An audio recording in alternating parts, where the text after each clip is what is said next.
há uma série de mitos em torno dos antidepressivos, especialmente que eles são medicamentos terríveis que causam dependência, que podem tornar uma pessoa ainda mais psicótica do que era antes de serem prescritos, que se uma pessoa é prescrita, ela é mentalmente instável.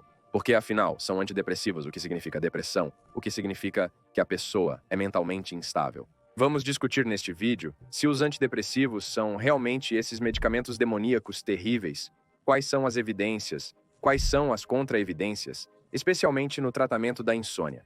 Assista a este vídeo até o final e eu lhe direi quando realmente não há indicações para antidepressivos, especialmente para insônia. Quero começar com uma piada. Um paciente vai ao médico e diz: Doutor, amanhã vou me enforcar ou me afogar. O médico diz: Espere, bem, pare, vamos discutir isso. O que ocorreu? Ele diz: Tem um problema, faço xixi por todo lado. Peço desculpas por usar tal expressão ao vivo, mas como dizem, não se pode alterar a letra de uma música. Acordei, ouvi uma notícia ruim e me mijei. Bem, venci metade da batalha. No trabalho, meu chefe me propôs um cargo melhor. De tanta alegria, acabei mijando nele e não consegui o cargo. Na noite passada, propus a minha garota favorita e, após ela aceitar, acabei mijando na frente dela, marcando o fim da noite. O que resta? Apenas me enforcar ou me afogar? O médico, pensativo, disse que há uma boa solução. Aqui estão os comprimidos, retorne em um mês. O homem volta depois de um mês, diz: Doutor, você simplesmente fez um milagre. Agora eu vivo uma vida plenamente feliz, tenho ótimas perspectivas, tudo na minha vida é maravilhoso. Eu escrevo em todo lugar, mas não me importo nem um pouco com isso. Essa pode ser a ação dos antidepressivos. Embora, claro, qualquer ideia possa ser levada ao absurdo, mas em geral, em cada uma, por assim dizer, em cada piada, há um bom sentido. E esse sentido é justamente sobre antidepressivos. Se você gostou dessa piada, por favor, dê um like. Vamos começar com o próprio nome antidepressivo. Então, em geral, eu acho que as pessoas que inventaram esse nome para a classe de medicamentos, elas meio que erraram, eu diria. Porque o próprio nome implica algum tipo de estigmatização dos pacientes. Que se eles são prescritos, então você tem depressão e então você é mentalmente anormal. Então, soníferos, tranquilizantes, até neurolépticos ou algum tipo de ansiolíticos. É um nome tão médico, sim, mas não carrega a conotação negativa mencionada.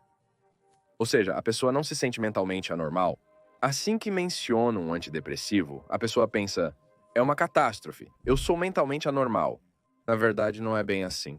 Se falarmos sobre o uso de medicamentos para insônia, especialmente insônia crônica, os antidepressivos, se prescritos de acordo com as indicações apropriadas, são os medicamentos mais aceitáveis e seguros. Porque, por exemplo, com o uso prolongado de soníferos ou tranquilizantes, desenvolve-se dependência física.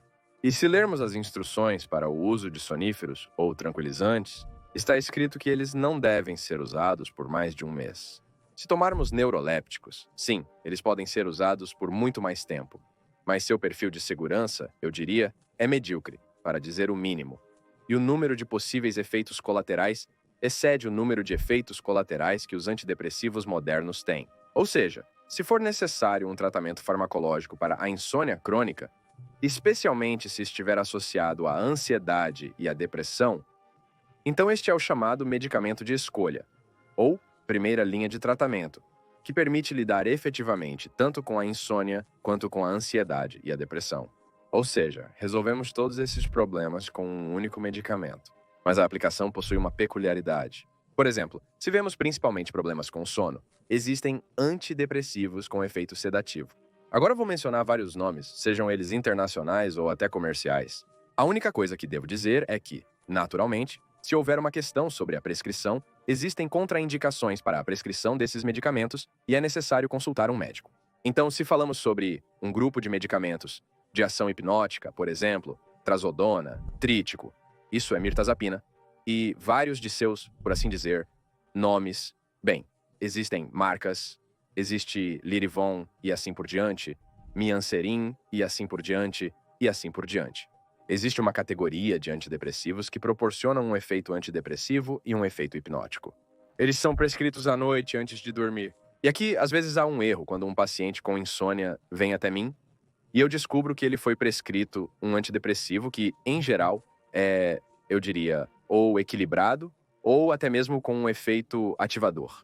Por exemplo, Prozac, que está diretamente escrito nas instruções que pode causar insônia. Talvez eu, claro, entenda que o medicamento foi dado ao homem, E provavelmente pensaram que se removermos a ansiedade e a depressão, o sono se normalizará por si só. Mas nessa situação é melhor prescrever um antidepressivo com efeito hipnótico, que terá tanto um efeito antidepressivo quanto um efeito hipnótico e um efeito anti-ansiedade em particular. Às vezes, surge a necessidade, se uma pessoa, por exemplo, sente ansiedade durante o dia, baixo astral e assim por diante, e o antidepressivo noturno não é suficiente para também garantir o efeito adequado durante o dia, prescrever medicamentos com um efeito ativador com ação equilibrada pela manhã. Por exemplo, o escitalopram, cipralex, sertralina, zoloft e todos os seus possíveis sinônimos. Dessa forma, alcançamos o efeito antidepressivo noturno com o antidepressivo noturno e o efeito antidepressivo e, até certo ponto, ativador com o antidepressivo matinal. Um bom efeito é obtido em pacientes que, ressalto, recebem esses medicamentos conforme prescrito. Ao mesmo tempo, é extremamente importante e quando um erro é permitido. Uma pessoa pode obter um efeito bastante bom, digamos, em 1 a 2 meses e já sentir que está praticamente saudável. Mas se nesse momento a pessoa pensa que tudo bem, pode parar os antidepressivos, a probabilidade de recaída é praticamente de 100%. Ou seja, geralmente os antidepressivos são prescritos por pelo menos 6 meses, normalmente 8 meses ou até mesmo 1 ano, às vezes até um período mais longo. Médicos devem explicar aos pacientes sobre o esperado efeito estabilizador de longo prazo. E quando? Se tudo estiver normal com a pessoa por 6 a 8 meses, então gradualmente cancelar o medicamento. E ainda é preciso ver se a pessoa está em uma situação contínua de estresse. Suponha que ele esteja sobrecarregado de trabalho, problemas familiares ou de saúde. E se o estresse dele continuar nessa situação, seria melhor até adiar a suspensão do antidepressivo, pois o estresse inevitavelmente levará a uma recaída. E nesse sentido, não há nada de assustador se uma pessoa usa antidepressivos por vários anos, não desenvolve dependência física deles. E ter medo de que a pessoa se torne dependente, que precisará aumentar as doses e assim por diante, não vale a pena ter medo nesse sentido. E quanto a complicações, sim, elas são possíveis. Você lê as instruções, sim, complicações são possíveis, mas os antidepressivos praticamente não têm as chamadas complicações irreversíveis. Se ocorrer algum efeito colateral, você pode reduzir a dose ou cancelar o medicamento. Na verdade, lidaremos com esse efeito colateral, ele passará. O que também é importante saber, e sobre o que os médicos também esquecem de informar aos pacientes, é que os antidepressivos com efeito sonolento têm um efeito de primeira dose. Quando a pessoa toma uma dose de antidepressivo, o sono ainda pode não ter melhorado muito, mas no dia seguinte, a pessoa sente uma fadiga expressiva, quebrada e sonolência. A pessoa pensa, ainda não consigo dormir à noite e não me sinto bem durante o dia. Acontece de tomar o antidepressivo por 1 ou 2 dias e parar. E ele precisa ir ao médico em 1 mês, porque, bem, o médico disse, venha em 1 mês. O paciente chega e diz, doutor, eu parei no 2º dia porque estava tudo uma bagunça durante o dia. Possivelmente é um efeito colateral sério. Isso é o chamado efeito da primeira dose de antidepressivos com efeito sonífero. E geralmente passa em alguns dias, bem, talvez 1 semana e meia. Por isso, é necessário aumentar gradualmente a dosagem. Se tal efeito ocorrer, você pode permanecer nesta dose e aumentar a dosagem um pouco mais tarde, mas ainda assim consultando o médico. E isso indica que se uma pessoa experimenta esse efeito nas primeiras doses, o antidepressivo será eficaz. E literalmente, em alguns dias, a situação começará a melhorar. O sono noturno se tornará mais estável. Mas o efeito total geralmente não é avaliado antes de 3 a 4 semanas após o início do uso do antidepressivo e o aumento gradual da dosagem. Aqui não há efeito imediato. Também precisamos explicar à pessoa que não é como tomar um analgésico para a cabeça. A dor de cabeça passou, a dor de cabeça passou. Aqui você precisa esperar. Eu já disse que o estresse é uma das principais causas de insônia, ansiedade, depressão. E depois tudo isso é um círculo vicioso, porque a própria insônia crônica, ela ainda aumenta a ansiedade e a depressão. E geralmente é muito difícil sair desse chamado círculo vicioso. Ao mesmo tempo, existem métodos muito eficazes para tratar a insônia crônica sem medicamentos, em particular a chamada terapia cognitivo-comportamental para a insônia, que afeta tanto a insônia quanto a ansiedade e o estresse. E eu implemento o programa de tratamento de insônia do Dr. Buzunov, que permite que em 1 mês e meio, em uma porcentagem significativa de casos, bem mais de 70% dos pacientes sejam curados da insônia crônica sem medicamentos. Simplesmente estabilizando o sistema nervoso, ensinando a pessoa a lidar com o estresse, e isso permite lidar efetivamente com a insônia. Leia na descrição deste vídeo sobre este programa. E se você tem um problema com insônia crônica, entre em contato, eu posso ajudar efetivamente. Também é importante entender que não existem recomendações clínicas que diriam que um antidepressivo é melhor do que outros significativamente, por exemplo, um hipnótico. E às vezes, isso nem é um método de tentativa e erro científico ou de experimentação com medicamentos. Ou seja, um funciona bem para um paciente, mas não muito para outro, e vice-versa. Nesse sentido, talvez quando escolhemos um antidepressivo com efeito hipnótico, estamos mais focados em seus efeitos colaterais ou possíveis complicações do tratamento no perfil de segurança. Por exemplo, para homens, geralmente começa com triticale ou trazodona. É uma droga que, aliás, os urologistas às vezes usam até para tratar a disfunção erétil, problemas de potência. É claro, se o homem for jovem o suficiente, isso é uma questão importante para ele. E alguns outros medicamentos podem causar problemas com a ereção, ou com a disfunção erétil, diminuição da libido. Neste sentido, por exemplo, sim, é um medicamento de primeira linha. Embora, se falarmos sobre mulheres, há também uma questão, por exemplo, a prescrição de mirtazapina. Especialmente se a mulher tiver um peso corporal excessivo, ele pode potencialmente aumentar um pouco o peso corporal. Se não houver problema, pode iniciar com mirtazapina. Se isso for um problema, é melhor também considerar antidepressivos com um efeito primário. Com algum, digamos, outro perfil desses possíveis efeitos colaterais. Mas quero dizer que tanto o médico quanto o paciente precisam estar preparados para um trabalho que pode ser, talvez, até mesmo longo.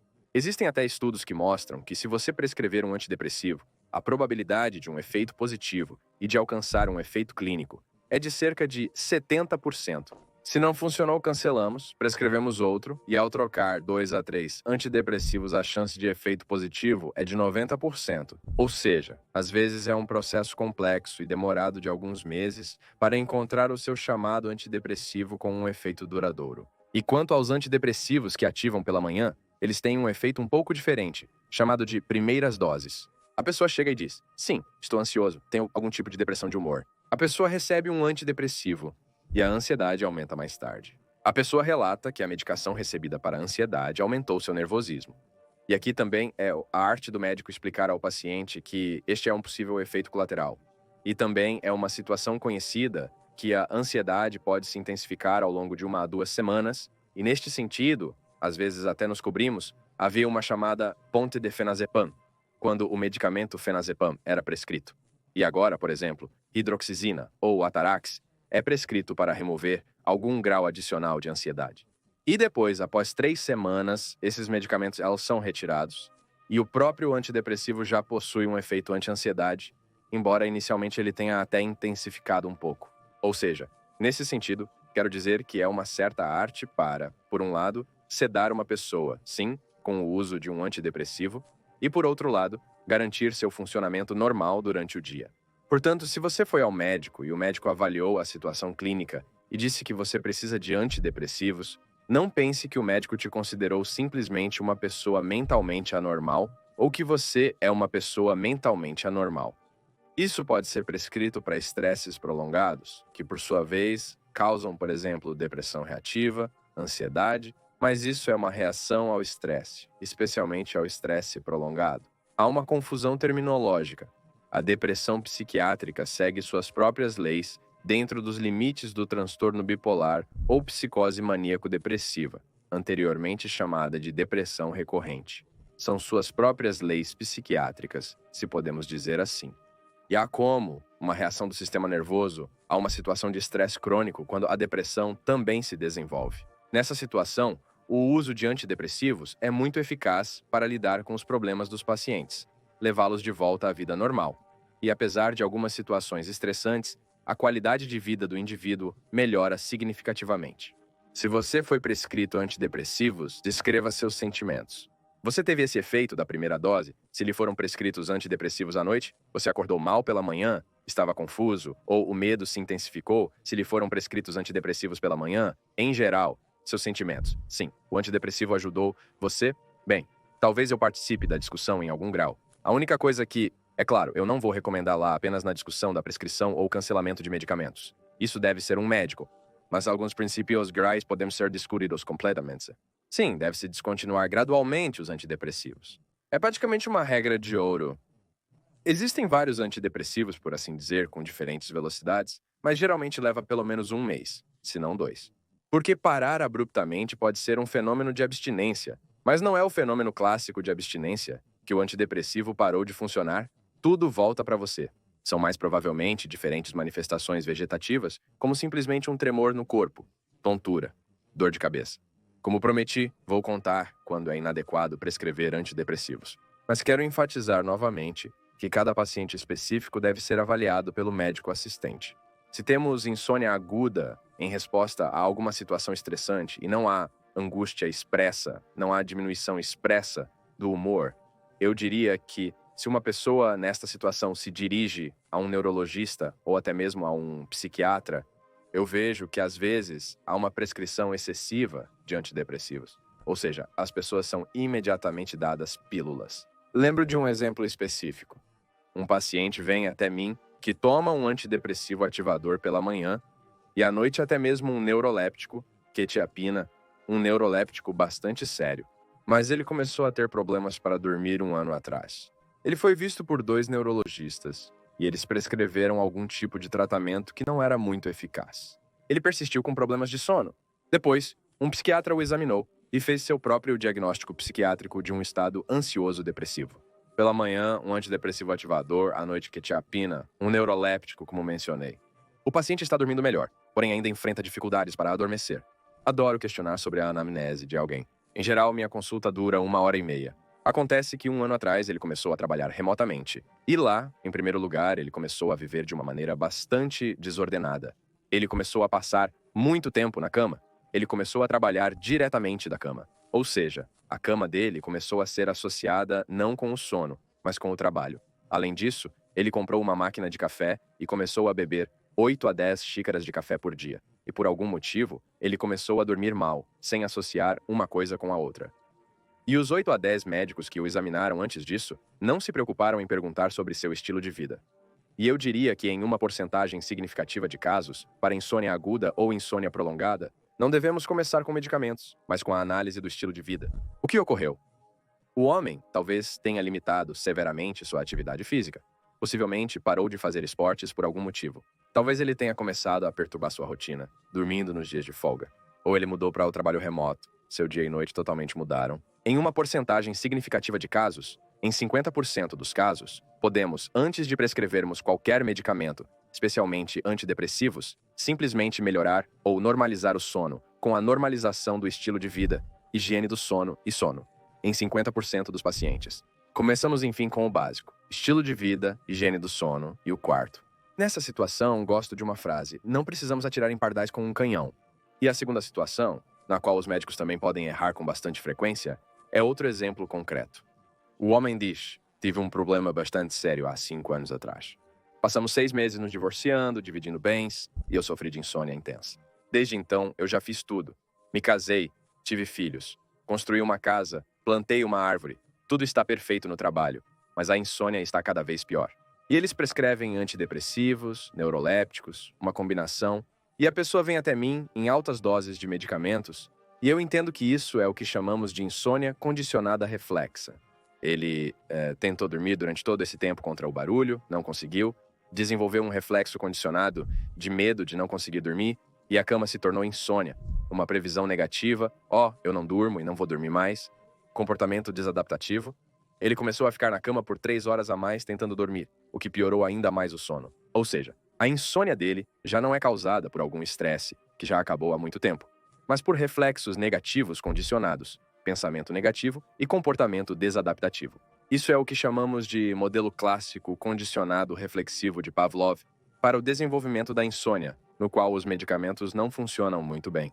E a terapia cognitivo-comportamental para insônia é extremamente eficaz, né? Eu mencionei minha própria programação de tratamento para insônia, que eu implemento, eu aplico exatamente esses princípios cognitivo-comportamentais que permitem tratar efetivamente um paciente com insônia em 1 mês e meio sem medicamentos, ou mesmo cancelando os medicamentos que outros especialistas prescreveram anteriormente. Então, em geral, nesta situação também é melhor se virar sem medicamentos, usando terapia cognitivo-comportamental para insônia. Inscreva-se no meu canal, tem muitos vídeos interessantes aqui sobre higiene do sono, sobre o quarto e, claro, sobre problemas de sono, sobre insônia também, como você pode ver vídeos. E clique no sininho para não perder meus vídeos mais novos e interessantes.